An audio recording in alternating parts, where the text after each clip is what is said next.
السلام علیکم۔ وعلیکم السلام۔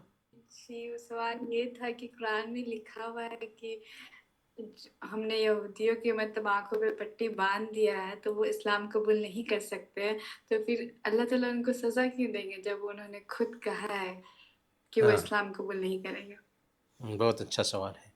اللہ تعالیٰ نے غیر مسلموں کو خطاب کیا ہے اور قرآن کریم کے بارے میں کہا ہدی للناس۔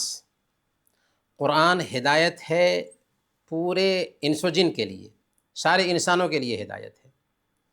اور دوسری جگہ پر کہا ہدی للمتقین، قرآن ہدایت ہے متقیوں کے لیے۔ یہاں پہ بات سمجھ میں آتی ہے کہ اللہ رب العالمین نے اسلام کو تو عام کیا ہے سب کے لیے، لیکن اس سے ہدایت سے فیضیاب وہی ہوتے ہیں جو تقوی والے ہیں، جو ہدایت چاہتے ہیں۔ جو ہدایت نہیں چاہتے وہ لوگ اس ہدایت سے محروم رہتے ہیں، اس ہدایت سے فیضیاب نہیں ہو پاتے۔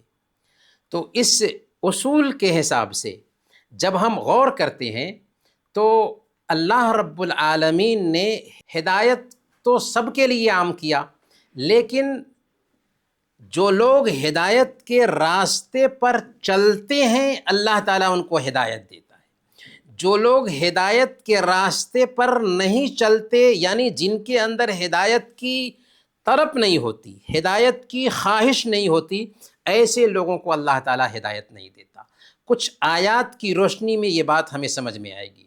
جیسے اللہ تعالیٰ فرماتا ہے فَلَمَّا زَاغُوا أَزَاغَ اللَّهُ قُلُوبَهُمْ، کہ جب وہ ٹیڑھے ہو گئے تو اللہ تعالیٰ نے ان کے دلوں کو ٹیڑھا کر دیا۔ اللہ نے اپنی طرف سے ٹیڑھا نہیں کیا، بلکہ ان کے اندر کجی آئی، انہوں نے کفر کی روش اختیار کی اور ٹیڑھاپن ان کے اندر آیا تو اللہ تعالیٰ نے ان کو ٹیڑھا کر دیا، جس راستے پہ جا رہے تھے اس راستے پہ لگا دیا۔ اسی طریقے سے اللہ تعالیٰ دوسری جگہ بیان فرماتا ہے بل طبع اللہ علیہا بکفرہم، اللہ تعالیٰ نے ان کے دلوں پر مہر ڈال دیا ان کے کفر کی وجہ سے۔ تو بات سمجھ میں آ رہی نا؟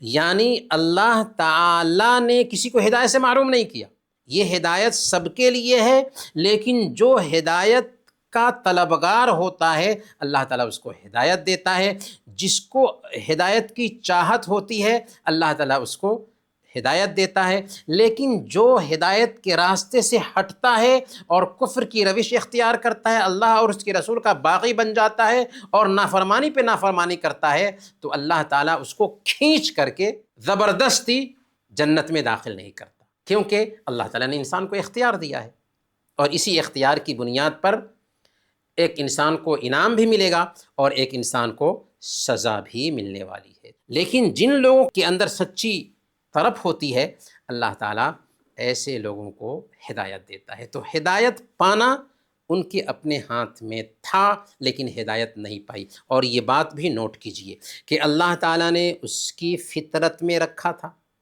جب کہ آدم علیہ السلام کو پیدا کیا تو آدم علیہ السلام کی پشت سے قیامت کے دن تک پیدا ہونے والی ساری اولاد کو نکالا اور اقرار لیا الست بربکم، کیا میں تمہارا رب نہیں ہوں؟ سب نے اقرار کیا تھا کہ ہم گواہی دیتے ہیں کہ تو ہمارا رب ہے۔ پھر اللہ تعالیٰ نے اس کے بعد انبیاء کو بھیجا، کتابیں اتاری تاکہ حجت قائم ہو۔ اس کے باوجود بھی ایک انسان اس سچائی کا انکار کرے، اسی لیے ایک غیر مسلم کو کافر کہا جاتا ہے، کیونکہ وہ سچائی کو چھپا رہا ہے جس پر وہ پیدا ہوا تھا۔ تو اس کے باوجود بھی اس نے کفر کی روش اختیار کی تو اللہ تعالیٰ نے اس کو اسی راستے پر ڈال دیا۔ اسی لیے اللہ نے کہا بل طبع اللہ علیہا بکفرہم، اللہ تعالیٰ نے ان کے کفر کی وجہ سے ان کے دلوں پر مہر ڈالا ہے۔ اللہ تعالیٰ کسی پہ ظلم نہیں کرتا۔ امید کے بات واضح ہوگی، سمجھ میں آیا؟ اسی سوال میں ایک ڈاؤٹ ہے اسی میں جی، اس ٹائم کے یہودی لوگ نے انکار کیا تھا نا، تو ابھی تک جو چلتا آ رہا ہے پشت، تو ان لوگوں کو کیوں سزا ملے گی اس بات کی؟ نہیں، ایسا نہیں ہے کہ پہلے لوگوں نے انکار کیا تھا تو ان کی سزا ان کو مل رہی ہے، نہیں، ایسا بالکل نہیں ہے۔ ایک انسان اختیار رکھتا ہے، صحیح اور غلط کا اسے اختیار ہے، صحیح راستہ کو چنے گا تو اس کو ہدایت ملے گی، غلط راستے کو چنے گا تو وہ جہنم میں جائے گا۔ تو اللہ تعالیٰ نے انسان کو اختیار دیا ہے، صحیح راستہ کے چوائس کا اختیار دیا۔ ایسا نہیں کہ باپ داداؤں کے کرتوت کا آج کے لوگ پھل چکھ رہے ہیں، نہیں، قطعاً نہیں۔ باپ دادا نے کچھ بھی کیا اس سے کوئی مطلب نہیں۔ انسان جو پیدا ہوتا ہے اس دھرتی پر نا، سب سے پہلے اس کو اللہ تعالیٰ پیدا کرتا ہے تو وہ مسلمان ہوتا ہے، چاہے کسی بھی دھرم میں پیدا ہو۔ اسی لیے اللہ کے نبی صلی اللہ علیہ وسلم بیان فرماتے ہیں کل مولود یولد علی الفطرہ، ہر بچہ اسلام پر پیدا ہوتا ہے۔ تو گویا کہ پیدا ہوا تو مسلمان تھا، اسی لیے اگر وہ بچہ مر جاتا ہے تو اسلام یہ کہتا ہے کہ وہ مسلمان کی حالت میں مرا ہے اور اس کے ساتھ اچھائی ہونے والا ہے۔ لیکن اس کے بعد اس نے اس فطرت کو چینج کیا، اور ہم نے آپ کو بتایا ہے کہ اللہ تعالیٰ نے اس کے بعد نبیوں کو بھیجا، رسولوں کو بھیجا، کتابیں اتاری، اور اسی فطرت کی طرف ان نبیوں نے بلایا تھا۔